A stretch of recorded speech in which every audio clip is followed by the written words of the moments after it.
Hello viewers, hope you are all well. Before I begin, I would advise all my viewers to check links of valuable resources related to CSCP exam in the description box of my video. Secondly, I would recommend watching the video till the end as I have included a 15 question quiz on the topic. This quiz will assist you in assessing your comprehension of the subject matter. Drawing from my personal experience, I found that quizzing myself on various topics while preparing for my CSCP exam greatly contributed to my comprehensive understanding and mastery of the material. As a result, I have chosen to incorporate quizzes at the conclusion of these topic lecture videos. Today we are going to discuss demand patterns. Demand patterns over the long term can be examined by looking at macro and microeconomic reports or internal analysis. The demand patterns that require review for short-term demand planning are historical demand trends, seasonality, cycles, random variation, and the impact of sales promotion. Now let's discuss demand patterns roadmap. Studying demand patterns involves exploring both long-term and short to medium-term trends. To understand long-term demand patterns, we delve into concepts from macro and microeconomics. For short to medium-term demand, we rely on historical data of our products or, if needed, a similar product from another organization as a reference, which we call benchmarking. Analyzing macro and microeconomic reports and internal analysis provides supply chain managers with insights into market dynamics and the unique demand characteristics of our products and services. I have noticed that many students feel that there is a lack of structure in the way the content or the chapter has been designed. This is why I have made this customized and easy to retain roadmap for my students to easily grasp the concept. I would advise all my students to pause the video for a while and thoroughly go through it. You can download PDF of this slide from the link mentioned in the description box of this video for future reference. It is better to take printout of this slide and paste it near the relevant chapter so that you can easily go through it later on. Anyway, I will continue with my lecture now and keep this slide on the screen for a while. Macro level economics deals with the behavior of entire economies, while microeconomics focuses on the choices made by individuals and businesses in response to price changes and resource allocations. Armed with this knowledge, supply chain managers can form opinions about how external forces might influence the demand for our specific products and services. This insight enables the development of strategies that leverage our strengths and mitigate weaknesses. In the event of shifts in supply or demand curves, our analysts can forecast the new equilibrium point for our products and calculate profit margin based on anticipated market prices. These forecasts help us establish cost goals for our supply chain operations. Consequently, we employ marginal analysis to make informed day-to-day decisions in areas like logistics within the supply chain. Examining short to medium term demand patterns encompasses evaluating the average demand for a product or service over a specified period and assessing the volatility in their demand.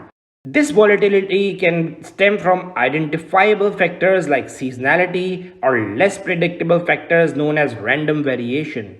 Furthermore, we consider the impact of sales promotions and other internal demand-driven factors when forecasting future demand. The insights drawn from this analysis inform the selection of appropriate forecasting models and guide the execution of those forecasts. Macroeconomic demand patterns. Macroeconomics involves studying the behavior of an entire economy, considering the overall supply and demand dynamics influenced by various market forces. For supply chain managers, it is crucial to examine economic trends at the country, regional, or global levels to gauge their potential effects on the organization, its industry, and supply chain strategies. The figure on the screen illustrates the cyclical nature of the economy with periods of expansion and recession over time, as measured by gross domestic product (GDP). These economic cycles vary in their size and duration, and while the long-term trend has generally been upward, it's not a guaranteed path. During peak economic periods, unemployment rates are low and production operates at a near full capacity. Conversely, during troughs, employment and output drop. Innovation can fuel expansion, while economic scarcity, political events, or financial instability can trigger recessions. Given the significant impact of these economic fluctuations on supply and demand, economists diligently study them to uncover their causes, factors that accelerate to prolong them, and ways to promote stability through public policies. A foundational understanding of these economic theories and their alignment with current political influences can empower supply chain managers to adapt their strategic plans in accordance with prevailing and anticipated economic conditions. Now, let's discuss what is real GDP and weighted average price. Real gross domestic product (GDP) represents the total value of all final goods and services produced within a specific economic area, typically a country's borders. Sometimes, economists study real GDP alongside the weighted average price of all products and services within the same economy. This relationship is crucial because when overall price rises, people can afford fewer goods and services, whereas lower prices mean increased affordability. However, there is a counterbalancing effect. When prices rise, suppliers are motivated to produce more, while lower prices reduce their incentive, which can lead to production cutbacks and layoffs.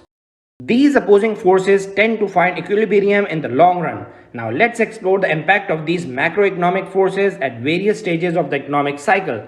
At the end of a growth period, weighted average prices have risen to a point where consumers can't afford as much. Supply is trying to catch up, driven by allure of high profits even if demand is extremely high. However, the economy operates within physical constraints, including labor and material scarcity and increasing business costs, limiting how much can be produced. This oversupply, coupled with lower demand, leads to surpluses, prompting plant closures and layoffs, which can trigger a recession. Weighted average prices fall as the economy seeks equilibrium, potentially overshooting it. In contrast, towards the end of a recession, weighted average prices are low and demand is high. While suppliers are less motivated, they continue to produce due to labor abundance and fixed overhead costs. Supply gradually rises. If prices remain low, real GDP soars and a recovery phase begins. Shortages might occur as demand outstrips supply, causing prices increase and nudging the economy closer to equilibrium and possibly beyond. During a robust growth phase, prices remain relatively low and real GDP is high due to increased wealth and consumer spending. Real GDP also benefits from low interest rates and increased capital spending as the economy prospers. The point of equilibrium is typically reached without surpassing it. This equilibrium also corresponds to full employment, where the only unemployment rises from frictional, example job transitions, or structural factors, example skill obsolescence. The potential output at full employment is termed the long-range aggregate supply, indicating the economy's maximum productive capacity. Let's see how to interpret macroeconomic information. Macroeconomic data doesn't directly apply to a specific industry or company's products. It provides insights into broader economic trends that encompass all goods and services in the entire economy. So how do economists make practical use of this information? Changes in the macroeconomic landscape, like market corrections such as the housing market crash in 2008, can be predicted using economic models. Factors like shifts in population demographics, such as an aging population, also have foreseeable impacts. In general, anything that reduces household wealth tends to decrease consumer demand. As people have less money to spend, market interest rates play a role too. When rates are low, businesses are more inclined to borrow for capital investments and new projects, given the promising returns on investment. Likewise, when a country's net exports rise, it increases aggregate demand, and the opposite is true as well. Changes in export levels can result from fluctuations in exchange rates. Depreciation boosts exports and demand, while appreciation reduces them. Or when other countries experience GDP growth. It is essential to note that if the cost of inputs, like the expenses of producing goods, increase, the overall supply decreases. When raw materials become scarcer, supply shrinks, but an abundance of materials can increase supply. Similarly, an uptick in taxes or regulatory costs can lead to decreased supply.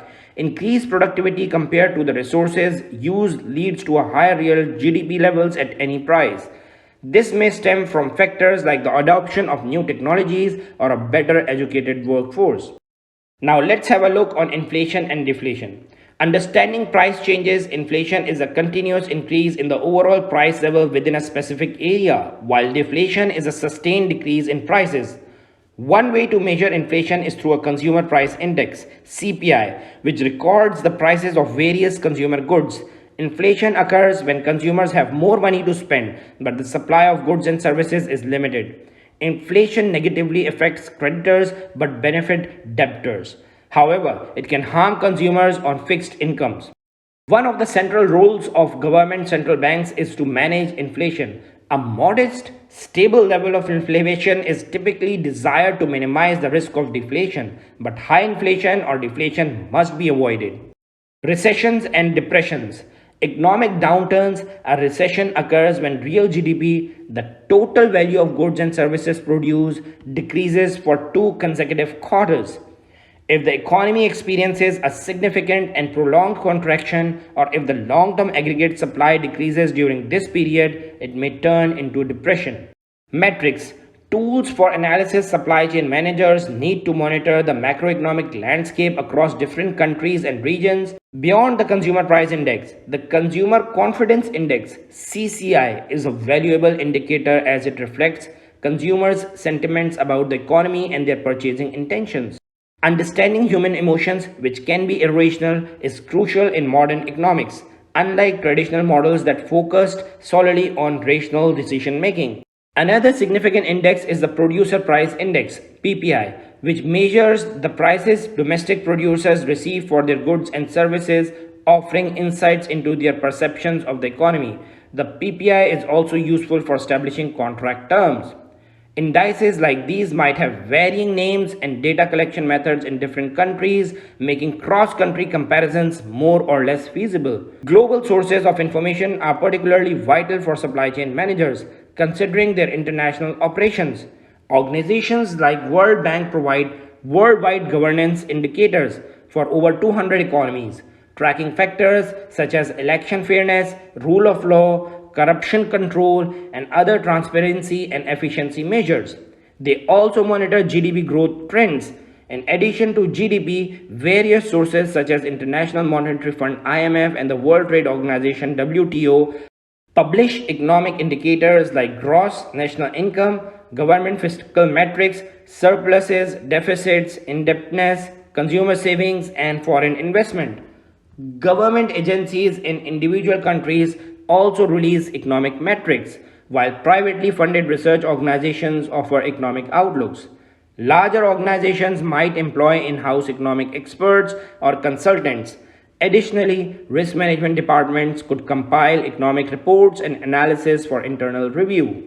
Microeconomics. Microeconomics, according to the Apex Dictionary, is the study of how individual economic decision makers, both individuals and businesses, behave. This branch of economics delves into specific details like product pricing, how responsive consumers are to price fluctuations, referred to as price elasticity, a company's cost patterns, or the employment situation within a particular industry. For supply chain managers, microeconomics serves as a valuable tool to make decisions about when and where to increase production, which product combinations to offer in different locations, when to adjust prices, and more. Since we are now talking about individual rather than aggregate supply and demand, some economic laws come into play. Law of demand. The law of demand is a fundamental concept in economics, stating that when the price of a product or service goes up, people generally buy less of it, assuming all other factors remain constant. In simple terms, as price rises, demand falls. This principle plays a crucial role in understanding how pricing affects consumer choices. Elasticity of demand. When presenting supply and demand on graphs, you'll notice that as price increases, demand decreases. This relationship is known as the elasticity of demand.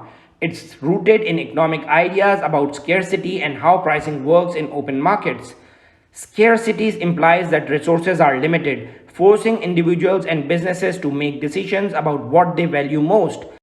Pricing acts as an effective tool for allocating these limited resources. It creates a system for distributing resources to those who are willing to pay more for them than others. However, making choices also means giving up something else. These trade-offs are called opportunity costs. They represent what individuals or organizations sacrifice when they prioritize one good or service over another. Substitute goods. While the law of demand is a straightforward concept, the real world is more complex. In markets, you'll often find goods or services that serve as substitutes for one another. These are called substitute goods.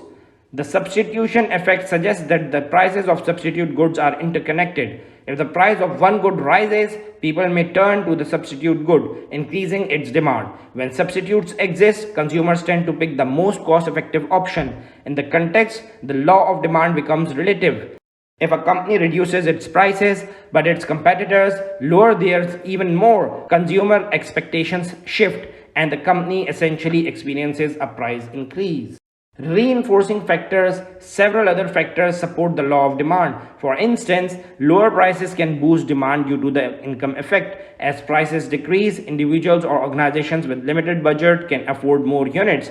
Another related concept is diminishing marginal utility. It means that as the consumers buy more units of a product or service, the additional satisfaction or benefit from each extra unit decreases.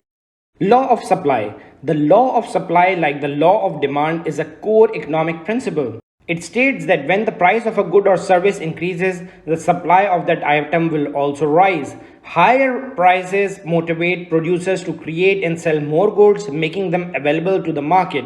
For example, during the fracking oil boom in the central United States, when oil prices were high, there was a surge in new oil development projects. However, when oil prices dropped in 2015, fewer new projects started.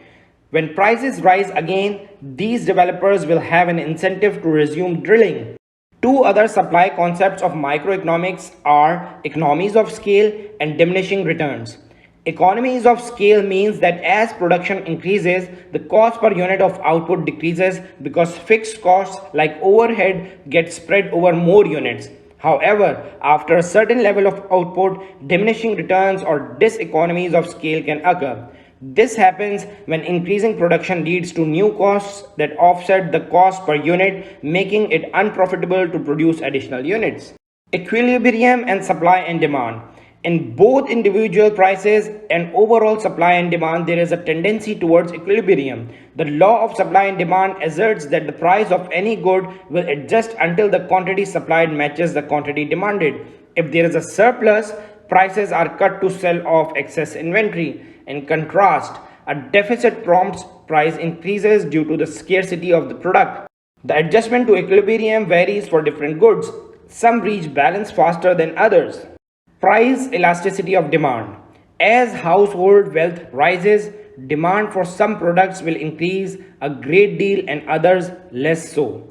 Price elasticity of demand assigns a level of elasticity to various products. The Epic's dictionary defines price elasticity as the degree of change in buyer demand in response to change in product price.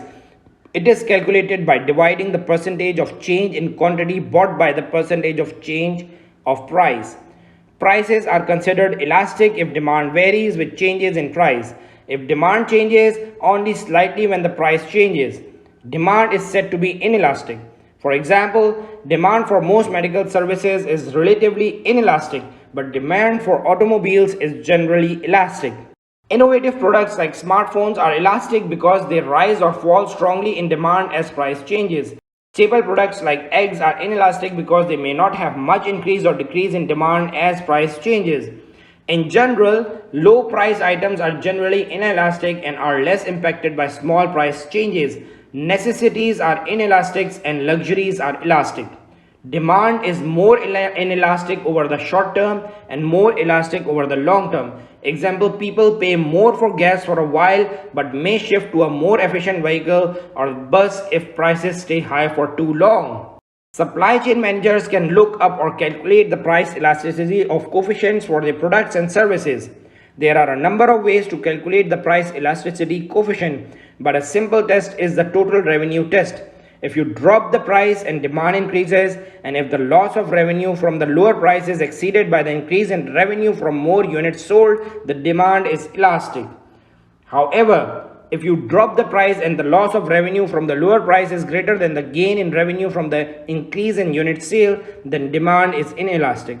A coefficient greater than 1 is elastic, less than 1 is inelastic. These coefficients tend to hold true over a particular price range. However, at a higher or a lower price point, a good or service may shift from being inelastic to elastic or vice versa. Price elasticity of supply. Price elasticity of supply shows how sensitive suppliers are to change in product price. Over the short term, suppliers will continue to supply products at lower prices, so they are inelastic in the short term. However, over time, they will shift away from these products or produce products with higher profit margins. So over the long term, supply is elastic. Marginal analysis. Marginal analysis is a microeconomic concept that simplifies decision making by focusing on the benefits and costs associated with small incremental changes. It's all about considering the extra value gained and the extra expenses incurred when making a specific choice. In this analysis, two essential terms which come into play are marginal utility and marginal cost. Marginal utility represents the additional satisfaction or usefulness you get from buying one more unit of a product or service. On the other hand, marginal cost refers to the additional cost incurred when making a particular decision or producing an extra unit of a product or service. What is important here is that we are only concerned with the costs and benefits directly related to that specific choice.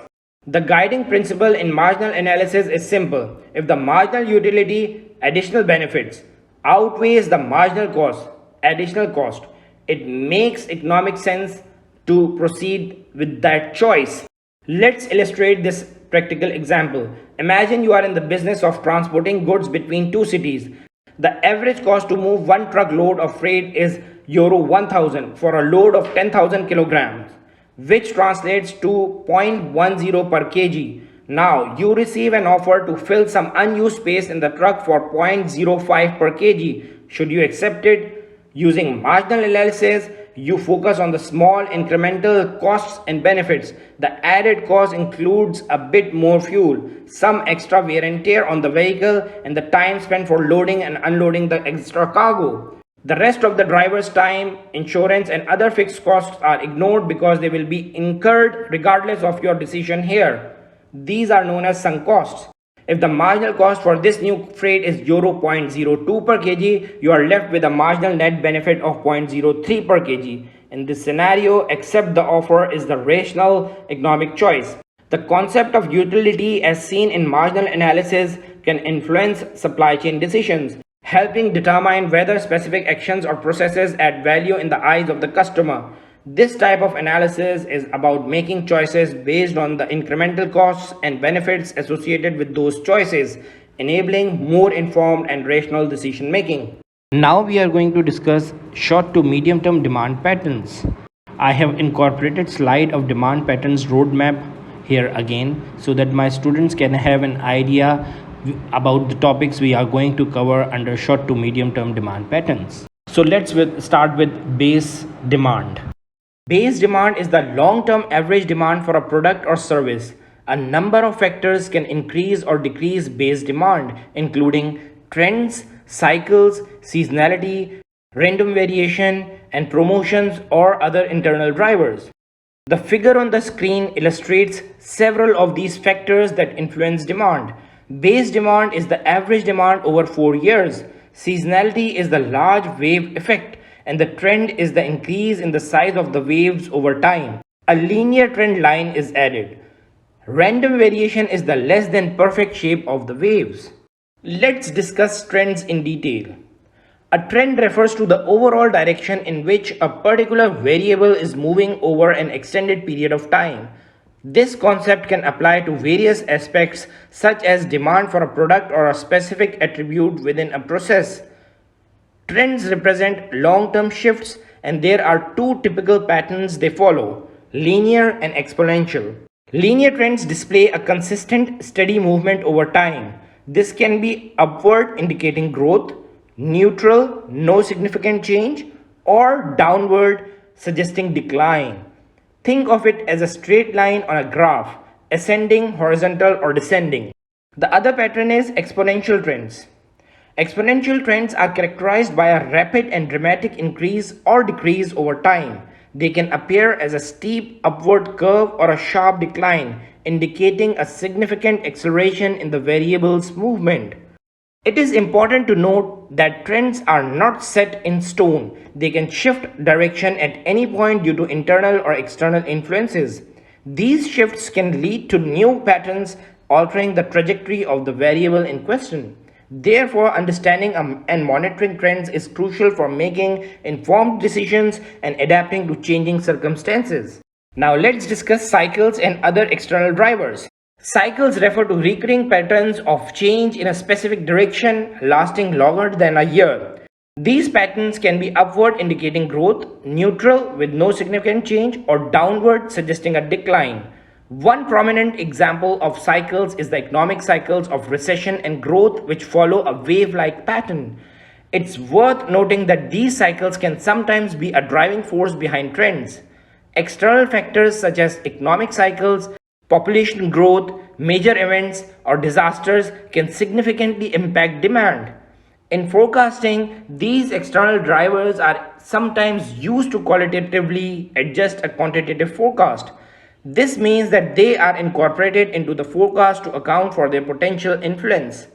In some cases, these drivers might have a quantifiable relationship that can be tested, showing a strong correlation with the variable being forecasted. Furthermore, external drivers can be categorized as leading or lagging indicators.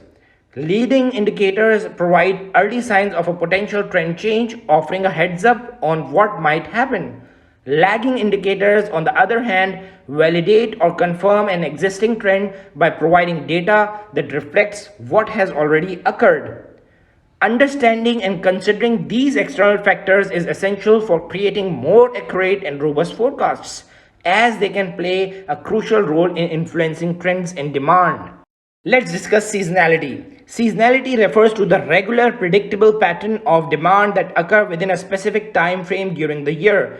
These patterns are often associated with calendar-related events and can manifest on various time scales, including annually, quarterly, monthly, weekly, daily, and even hourly.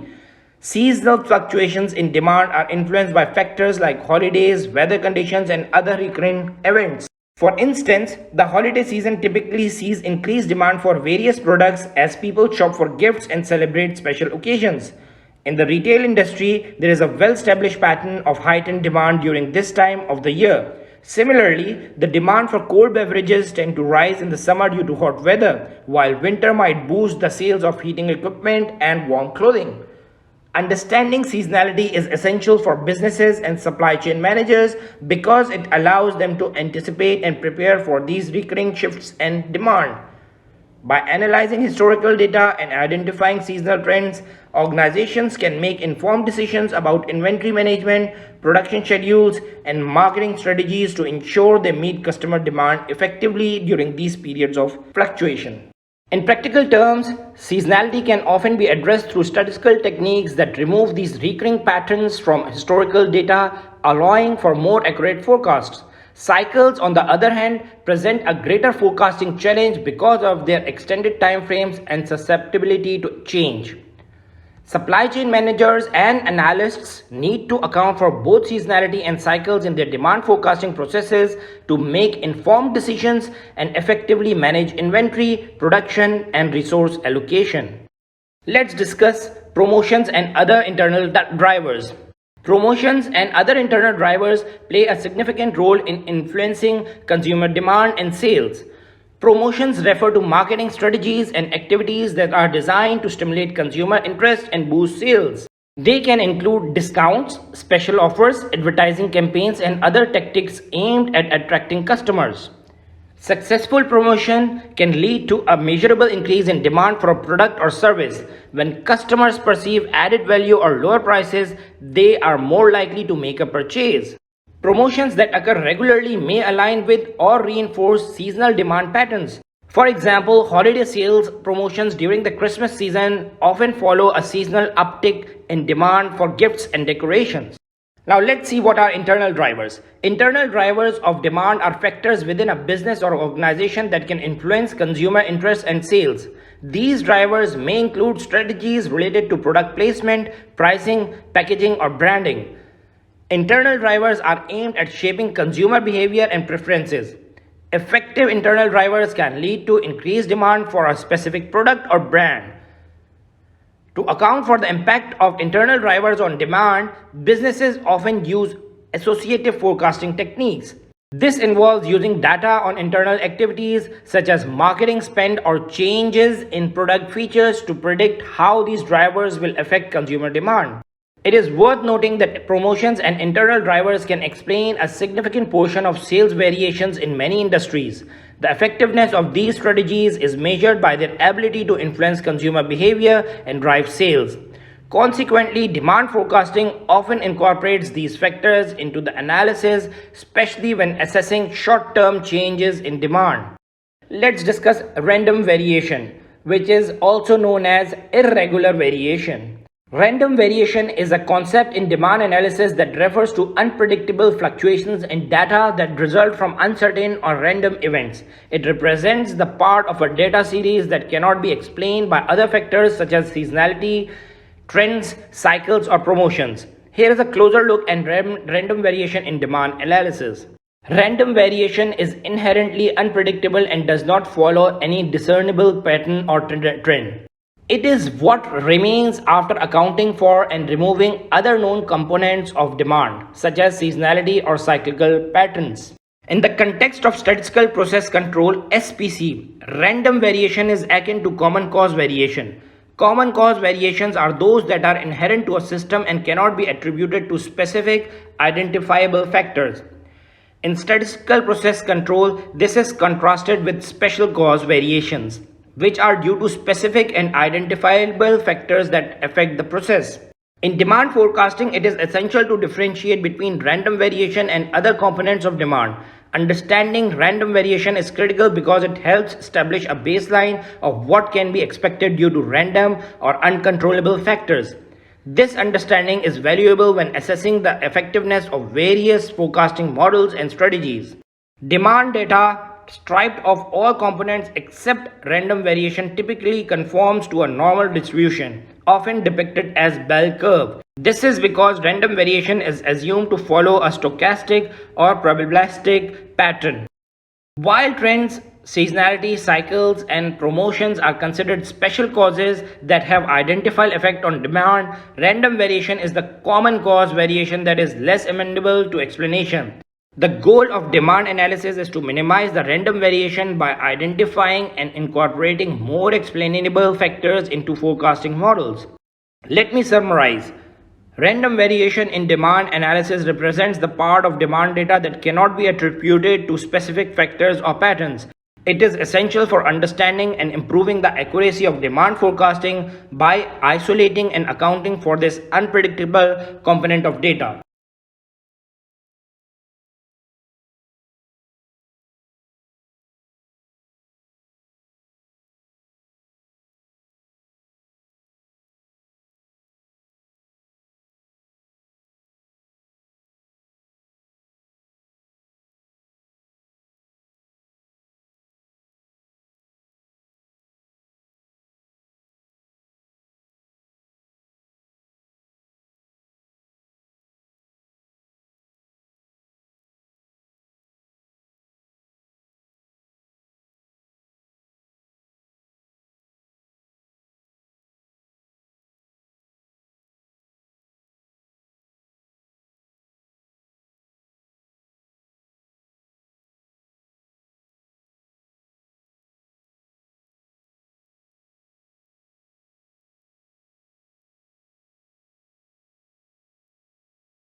Viewers, if you find value in this video, please consider subscribing to my channel and pressing the bell icon.